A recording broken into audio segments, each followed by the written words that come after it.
E aí, gente, beleza? Joia, né? Então, gente, hoje nós vamos fazer um vídeo diferente aí, tá? Um vídeo assim que eu tenho vontade. Lá vai 14 anos aí que eu tô nessa luta aí. E vai ser um vídeo assim, um vídeo que significa muito pra mim e pra minha família, tá? E vou mostrar pra vocês aqui, muita gente já viu esse carro aí, tá? Isso é o quê? É um projeto aí que já tá há 14 anos na minha mão. Eu comprei esse carro em 2007, mas foi em dezembro de 2007. Então eu considero 2008, tá? Então a gente vai mostrar um pouco aí, falar um pouco para vocês aí. Que é um carro que eu decidi fazer agora, depois de tanto tempo. Foi começado várias vezes, interrompido várias vezes. E isso aí sempre virou aquela pulga atrás da minha orelha, sempre mesmo. Né? Me incomodou de não conseguir fazer esse carro aí. Então, esse conteúdo, gente, eu vou estar fazendo direcionado aí para pessoas aí que acontece? Para pessoas aí que estão querendo entrar nesse mundo aqui, pessoas que estão querendo conhecer o que é ter um carro antigo, manter um carro antigo, tá? E as alegrias e as tristezas. Eu quero ser bem transparente, bem honesto no que eu estou falando, para que se a pessoa precisar de uma informação para estar seguindo algum projeto que ele quer, ele entender bem o que é a trajetória de se ter um carro antigo aí, tá? Então, é um modelo aí, um Aeroiris 64, tá? É um modelo muito legal, eu gosto, tá? E vamos começar falando aí de que, às vezes, é a primeira dica que eu dou, tá? Às vezes, o que a pessoa faz? A maioria das vezes, quando a pessoa vai escolher um modelo, ela não escolhe o modelo para ela. Muitas das vezes a pessoa escolhe o modelo pelos outros. Esse é o primeiro erro de todo mundo. Porque muita gente pode falar, por que eu fazer um Aero, que não é um carro muito comum, né? Tem Opala em alta, Fusca em alta, Maverick em alta, carros que valem muito. E por que eu estou fazendo esse carro aqui? Entendeu? Então, para muitos é um carro comum, um carro até sem graça. Mas aí eu vou mostrar para vocês o propósito de que é quando começa um projeto e quando começa a motivação da gente estar fazendo alguma coisa e aquela característica, né? Como é que eu vou dizer? Aquele apreço que você tem para aquele determinado modelo, tá? Então, dica 1, não importa o modelo, tá? Façam o projeto para vocês, nunca para os outros. E para aquelas pessoas também que respeitam aí as suas decisões, tá bom? Então é isso aí. Vamos dar uma volta nele aqui, para o pessoal ver.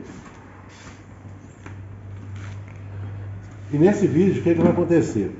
Como eu disse, vai ser uma série, então eu não vou falar muito. Vai ter muita informação dentro disso. Informação de quê? De pinturas, de preparação, de adaptação. Muita gente viu esse carro, perguntou como que eu fiz as adaptações mecânicas nesse carro. Então vai ter tudo direcionado dentro desses vídeos aí, dessa série de vídeos que eu vou fazer, tá? E a gente vai mostrar tudo que fez, as medidas, como a gente chegou nesse resultado aí, tá? Então vamos aí para a história. O que acontece? Esse carro, ele me chamou a atenção, não esse modelo específico, ele me chamou a atenção porque meu pai, ele trabalhava na metalúrgica, tá? Então meu pai, o que ele fazia? O bico dele era esse. Ele comprava carros que já estavam obsoletos aí meados da década de 70. Já era muito comum você ver esses carros aí já sem desejo algum, né? Por quê? Meados da década de 70 aí, o que foi? Quando eu andei num carro desse, quase andei, eu vou contar a história por quê que eu não andei. Quando eu tentei andar num carro desse, eu tava, quer ver? Eu devia ter uns 6 anos.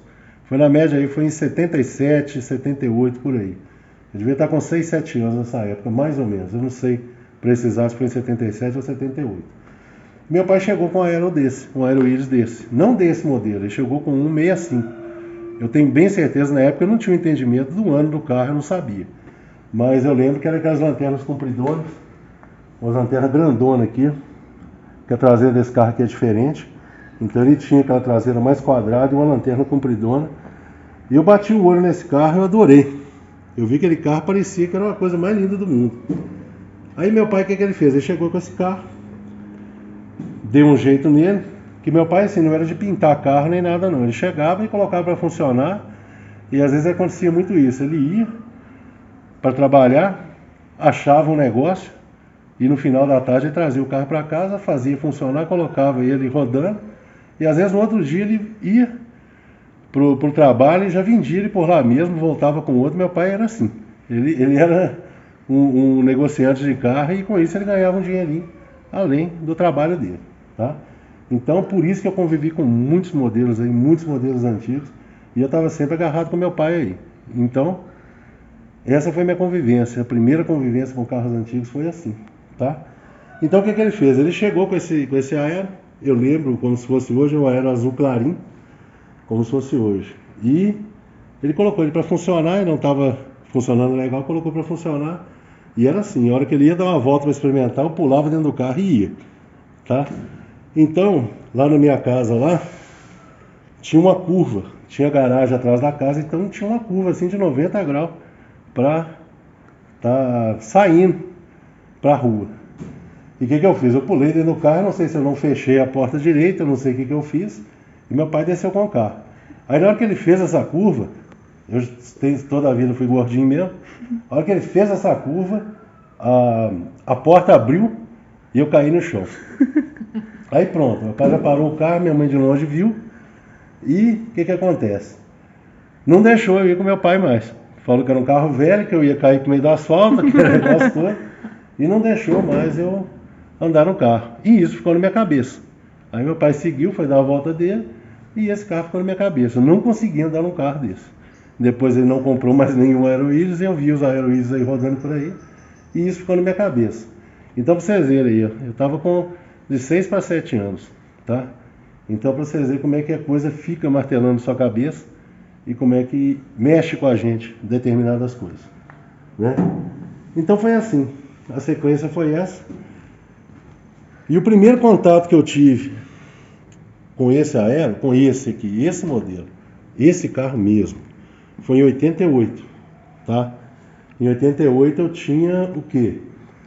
Eu trabalhava nessa época numa oficina de lanternagem, e até aqui mesmo em Passagem Mariana, eu trabalhava nessa oficina.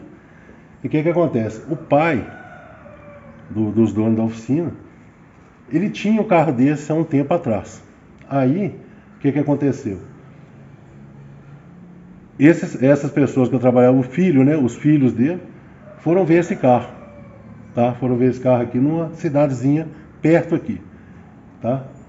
E chegaram lá, eu fui junto para ver, que a intenção deles era comprar esse carro, reformar e dar para o pai deles de presente, né? E eu fui lá para ver esse carro, em 88, olha para vocês verem. Aí, oi? Ele tá com 19 Devia estar uns 19 anos, isso mesmo. 88 tinha 19. Então, eu vi esse carro, apaixonei com esse carro, e esse carro já andava. Aí não sei por qual motivo eles não compraram o carro e esse carro ficou lá. Esse carro era de um acumulador, por isso que eu falo. Final de década de 70 e 80 era muito comum, esses carros eram muito obsoletos já. Esses carros, ninguém queria esses carros. Então esses acumuladores compravam esses carros, usavam quanto podia, tá? Negociava, trocava em geladeira, trocava em televisão, era isso. Esses carros era quase que, nem era venda, era escambo. Trocava em coisa, era assim. Então esse carro, ele continuou lá, ficou lá, entendeu? E a partir daí eu fiquei com esse carro na cabeça. Eles não compraram e tal, eu fiquei com esse carro na cabeça. Isso foi em 88, olha pra vocês verem como é que são as coisas. Como eu disse, ele ainda rodava. Esses carros ficavam obsoletos, por quê?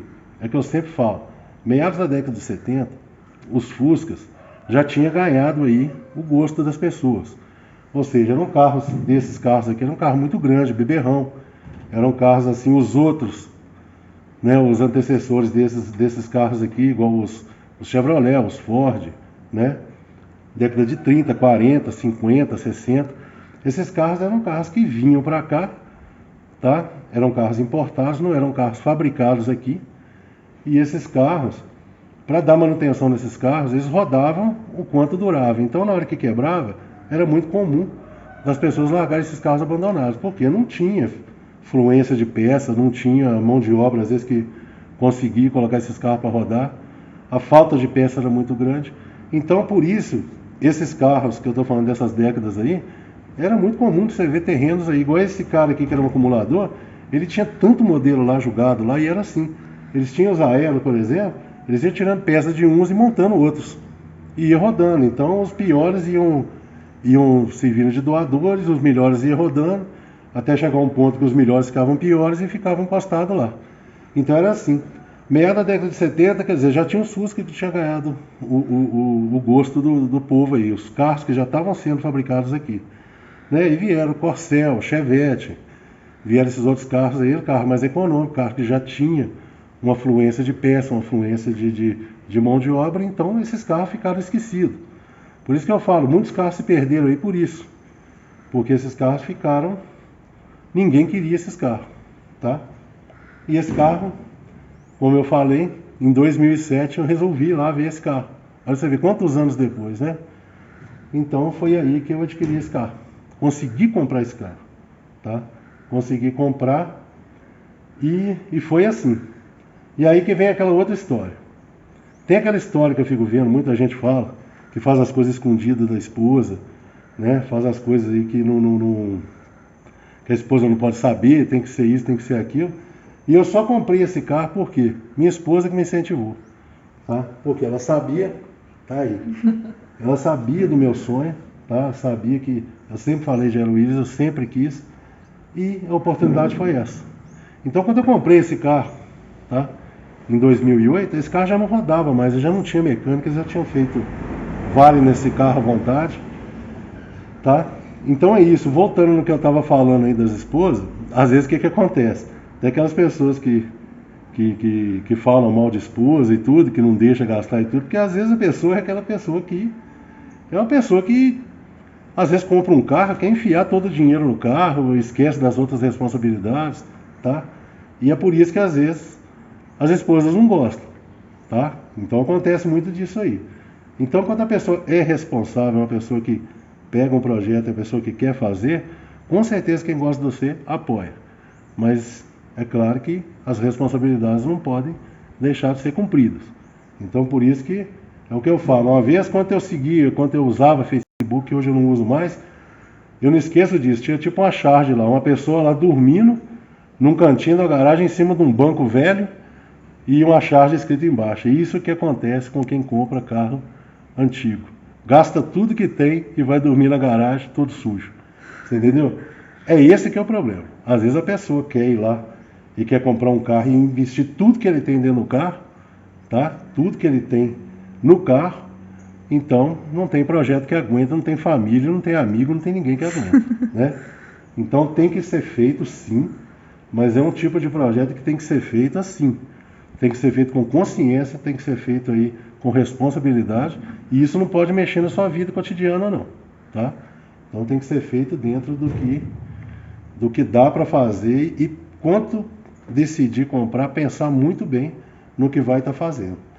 Esse carro, eu cheguei a pensar em vender esse carro 2 vezes, né, Clarice? Foi. E pelas 2 vezes... Não deixei. Não deixou. Nem ela nem as meninas. Entendeu? Então... Ia arrepender. Porque na época eu já não estava achando mais, tá? Esses modelos. Então, contei um pouco da história, como que eu comprei, como que eu adquiri e o gosto. Por isso que muita gente não entende, às vezes, a fixação que você tem por um modelo, por um determinado carro, passa muito além do entendimento de pessoas que não têm nem noção do que é isso, tá? Então é por isso que eu resolvi fazer essa série, tá? Para vocês verem aí. E na sequência a gente vai falar tudo isso, né? Sobre a documentação, o que eu passei para legalizar esse carro, tá? O que eu passei para fazer esse carro rodar.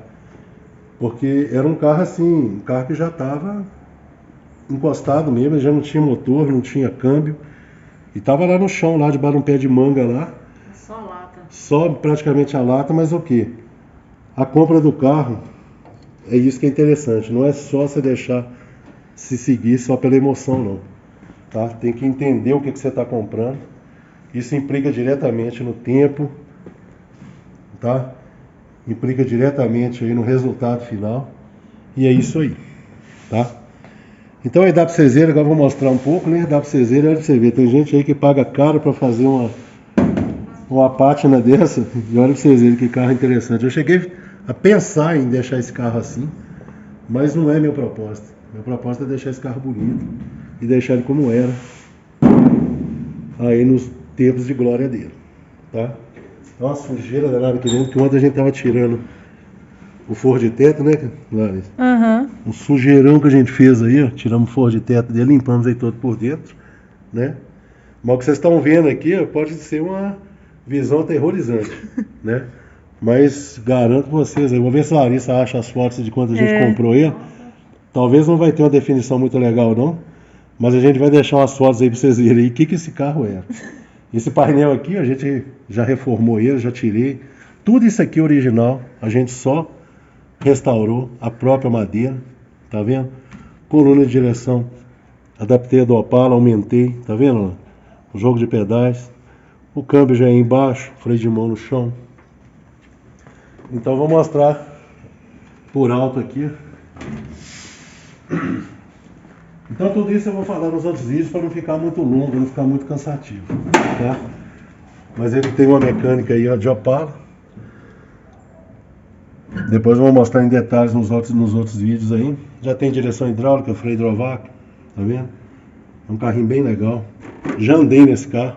Vamos ver se tem o vídeo lá, né? A gente andou nesse carro a primeira vez. Muita coisa a gente perdeu, tá? Né? Muita gente pode achar um sacrilégio, tá? Mudar a mecânica de um carro desse, mas eu não tive opção na época.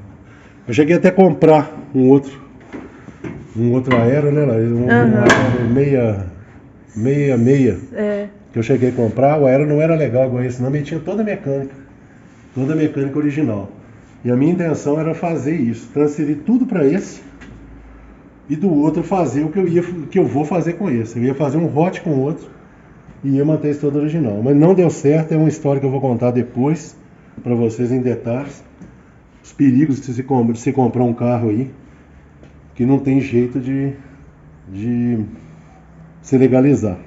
Então acabou que eu fiquei só com esse carro, tive que devolver o outro, perdi dinheiro, perdi tempo, mas eu tive que devolver o outro porque não tinha recurso de documentação. E o preço dele era um preço de um carro normal.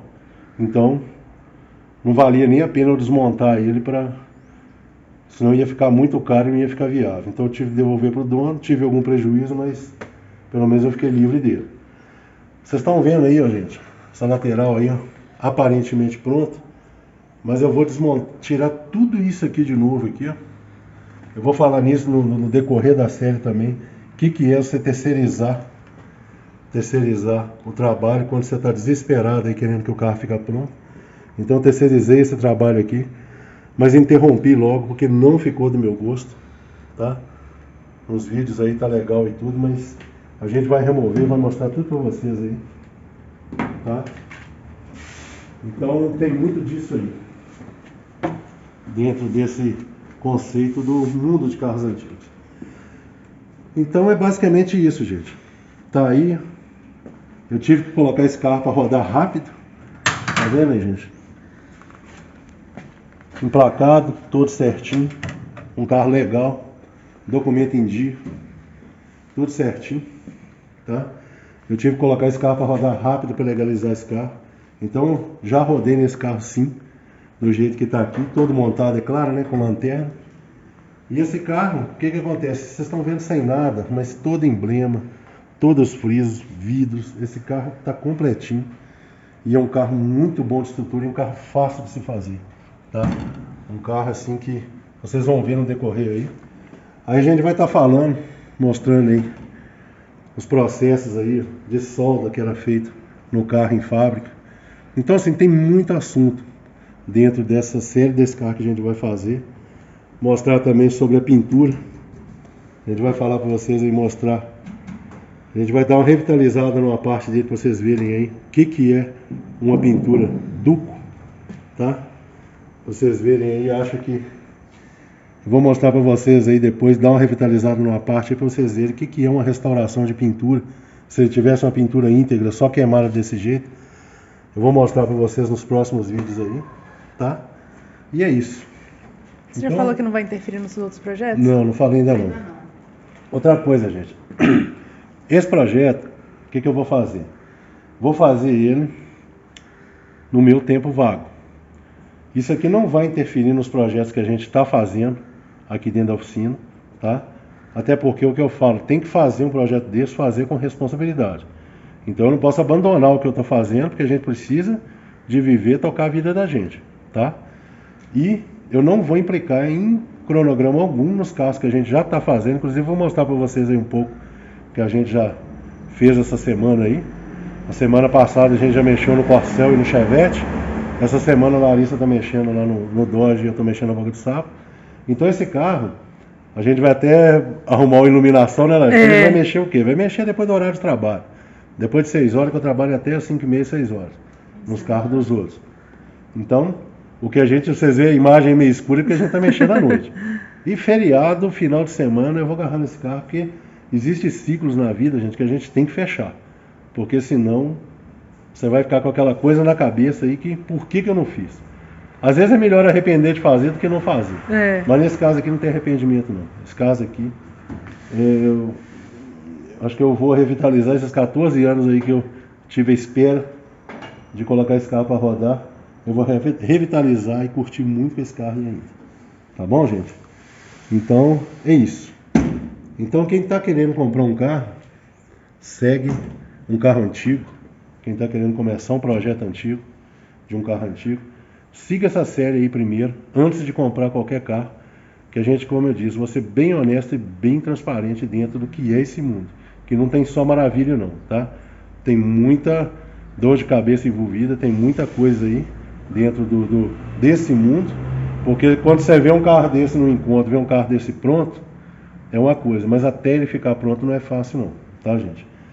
E eu não estou aqui para desanimar ninguém e nem para motivar ninguém. Eu estou mostrando o meu projeto, o que eu vou fazer e passar para vocês a experiência que eu tive aí e que vou ter ainda com esse carro, que aí cada um analisa o que? Analisa o propósito dele. Se ele tem vontade mesmo de embarcar nisso, ou se não, ou se tira isso da cabeça de uma vez, tá bom?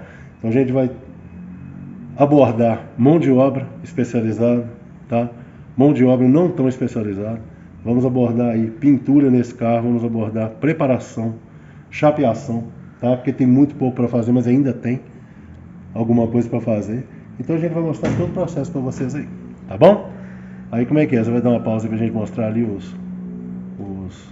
que a gente fez essa semana? Melhor. E a gente tá registrando tudo, tá, gente? Não é que a gente vai abandonar não vai mostrar os outros vídeos, não. É porque tá ficando meio cansativo, porque o trabalho da gente realmente é metódico. Não adianta, às vezes você fica lá fazendo uma pecinha e você demora muito. Então a gente está fazendo esse conteúdo aí, ó, dentro dessas pecinhas e tal. Então às vezes fica um vídeo cansativo. É esse um outro motivo que eu quero falar bastante também sobre o processo disso daqui.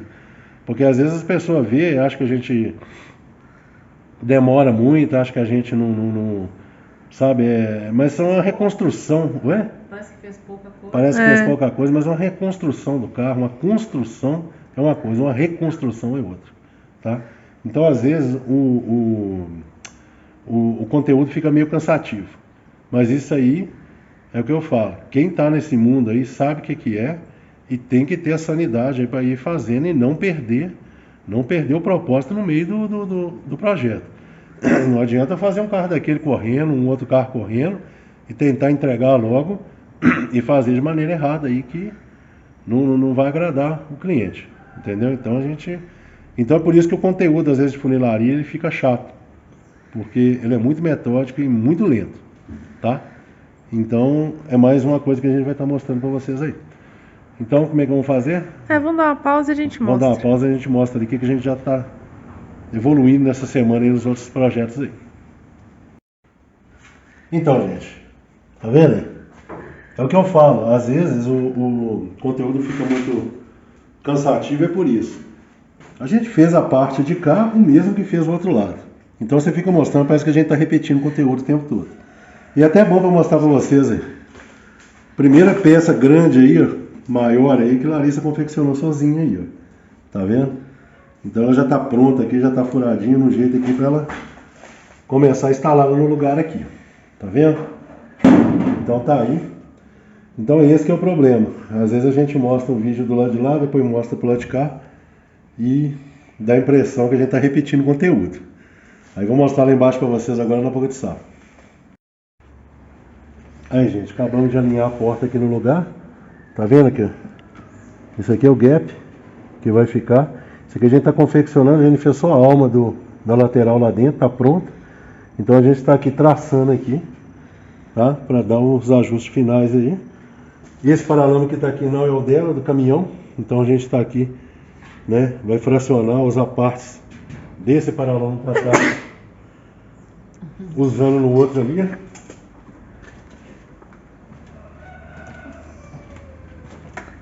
Que já não tem estrutura alguma. Tá vendo? Então é isso. Deu pra ver? Quer que levante? Não, deu. Deu sim. Então o paralama é diferente, mas tem partes nele que vai dar pra usar no outro ali. Olha lá o tamanho do paralama, o comprimento do paralama. Tá vendo? O formato dele é diferente. Mas a parte de trás aqui, alguma modificação. A gente usa essa parte de trás, faz uma modificação no pé aqui também, que é um pouco mais longo.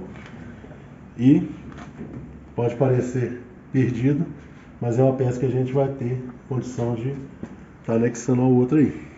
Tá vendo, gente? Então é isso, aí não para de trabalhar, não. E é o que eu tô falando. A gente não vai interromper projeto nenhum aqui para estar mexendo no nosso, não. Até porque ele tem garagem.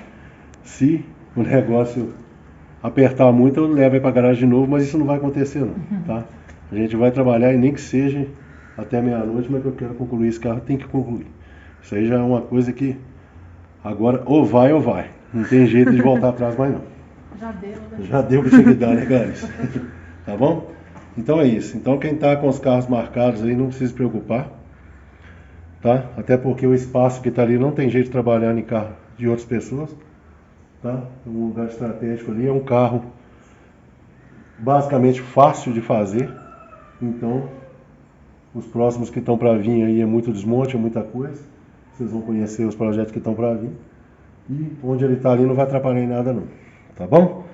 Então espero que vocês tenham gostado, gente. Foi um vídeo só falado, foi um vídeo mostrando e tal, mas quem aí gostar, né? Quem tiver interessado aí na sequência de vídeo deles aí, deixa aí embaixo no comentário, tá? E é isso aí. A gente quer compartilhar com todo mundo aí o que? É isso. É compartilhar com pessoas que respeitam a opinião, tá? E a vontade de cada um, independente do que ele está fazendo, tá? Isso aí é uma coisa que eu gosto de falar sempre.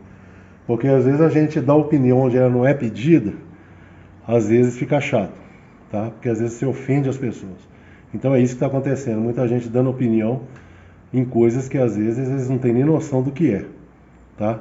É igual eu aí, vou dar opinião, por exemplo, num alpinista que vai fazer vai escalar o Pico Everest. Se eu for falar aquilo, eu nunca vou fazer aquilo, tá? Mas vocês não entendem que aquilo ali, a pessoa fica plena naquilo, naquela conquista que ela está tentando fazer. Para muitos é loucura, tá?